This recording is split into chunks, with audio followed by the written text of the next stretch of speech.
10 এবং 11 মার্চ মালয়েশিয়ার পাহাং রাজ্যের ইমিগ্রেশন ডিপার্টমেন্ট পাহাং রাজ্যে বেশ কিছু জায়গায় অভিযান চালায়, যার মধ্যে থেকে 163 জন মানুষকে তারা যাচাই করে এবং এই 163 জন মানুষের মাঝখান থেকে 131 জন মানুষকেই তারা আটক করে।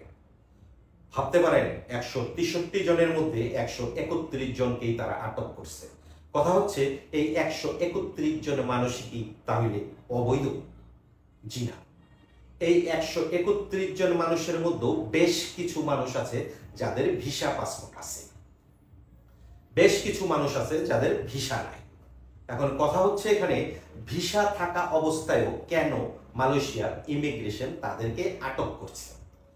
কারণটা হচ্ছে আপনার ভিসা কুয়ালালামপুরে আপনি কাজ করেন পাহাঙে, কিংবা আপনার ভিসা জোহর ডিস্ট্রিক্টে আপনি কাজ করেন পাহাঙে, এমন যারা আছেন তাদেরকে অনেক সময় ইমিগ্রেশন সাথে কোনো লেটার না থাকলে সাথে করে ধরে নিয়ে যায়।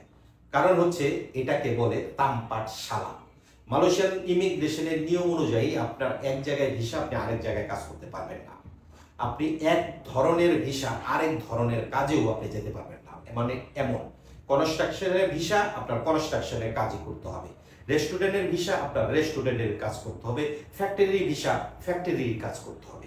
তাহলে কথা হচ্ছে যাদের ভিসা আছে তাদেরকে ধরে নেওয়ার কারণ হচ্ছে যে ওনারা ভিসা কুয়ালালামপুরের কাজ করতেছিল পাহাঙে, তাহলে কি তাদেরকে ইমিগ্রেশন ছাড়বে না?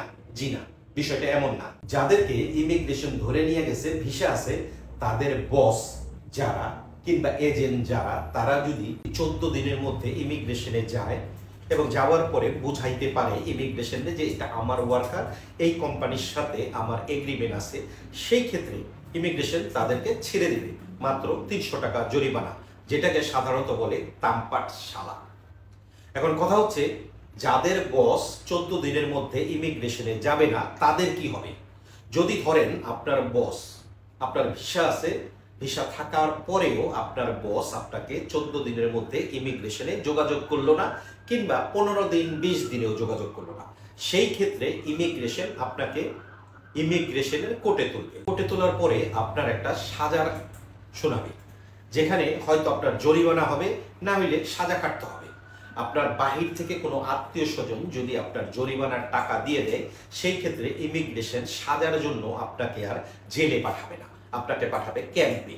ক্যাম্পে যাওয়ার পরে আপনার কোনো আত্মীয় স্বজন যদি আপনাকে কোনো টিকিট দিয়ে দেয়, সেই ক্ষেত্রে ক্যাম্প থেকে আপনাকে দেশে পাঠিয়ে দেবে। তবে সেটাও সময়ের প্রয়োজন, কারণ ক্যাম্পে আপনার যাওয়ার সাথে সাথে, মানে এটা এমন, কোর্ট থেকে আপনি ক্যাম্পে যাওয়ার সাথে সাথেই আপনাকে কিন্তু দেশে পাঠাবে না, কারণ আপনাকে দেশে পাঠাইতে হলে সেখানে একটা প্রসেসের ব্যাপার আছে এবং ইমিগ্রেশনের প্রসেস শেষ হইলেই আপনাকে ক্যাম্পে পাঠাবে। ক্যাম্পের প্রসেস শেষ হইলেই আপনার টিকিট দিলে আপনি দেশে চলে যেতে পারবেন। ইমিগ্রেশন দেশে যাওয়ার সময় আপনার ভিসা ক্যান্সেল করে দিবে এবং সাথে আপনাকে কম হইলে 3 বছরের ব্ল্যাকলিস্ট করে দিবে। এই হচ্ছে মালয়েশিয়ার ইমিগ্রেশনের নিয়ম।